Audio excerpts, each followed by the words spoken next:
बहुत समय पहले की बात है। एक साधु अपनी पत्नी के साथ नदी के तट पर रहता था। उन दोनों की कोई संतान नहीं थी। उनकी बड़ी इच्छा थी कि कम से कम एक संतान उनके यहाँ जरूर हो। एक दिन साधु जब तपस्या में लीन था, तभी एक चील ने अपने पंजे में फंसी एक चूहिया उसके ऊपर गिरा दी। साधु ने उस चूहिया को घर ले जाने का निश्चय किया, लेकिन उससे पहले उसने उसे एक लड़की में बदल दिया। उस लड़की को देखकर साधु की पत्नी ने पूछा, कौन है ये? इसे कहाँ से लाए हो?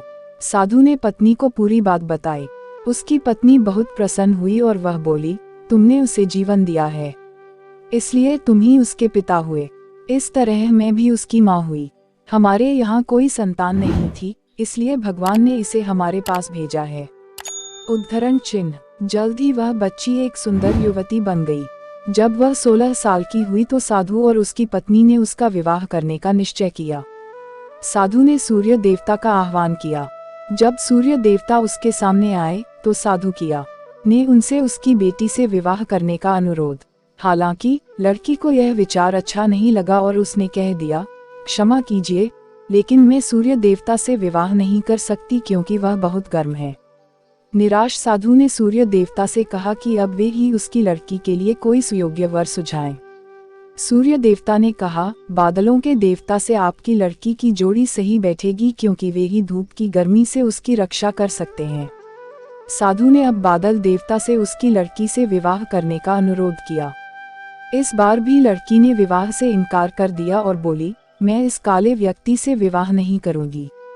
इसके अलावा बादलों की गरज से मुझे डर भी लगता है। साधु फिर से उदास हो गया और उसने बादल देवता से अनुरोध किया कि वे ही कोई सुयोग्य वर सुझाएं।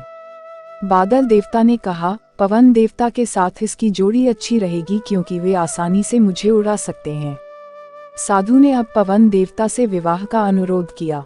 इस बार भी लड़की ने विवाह से इनकार कर दिया और बोली, मैं ऐसे अस्थिर व्यक्ति से विवाह नहीं कर सकती जो हर समय यहाँ वहाँ उड़ता रहता हो।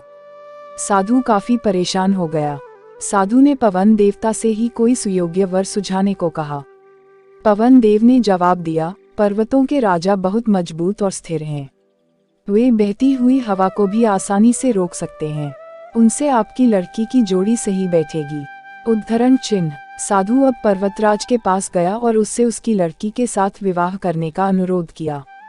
हालांकि इस बार भी लड़की ने विवाह करने से इनकार कर दिया और कहा, मैं ऐसे किसी व्यक्ति से विवाह नहीं कर सकती जो इतना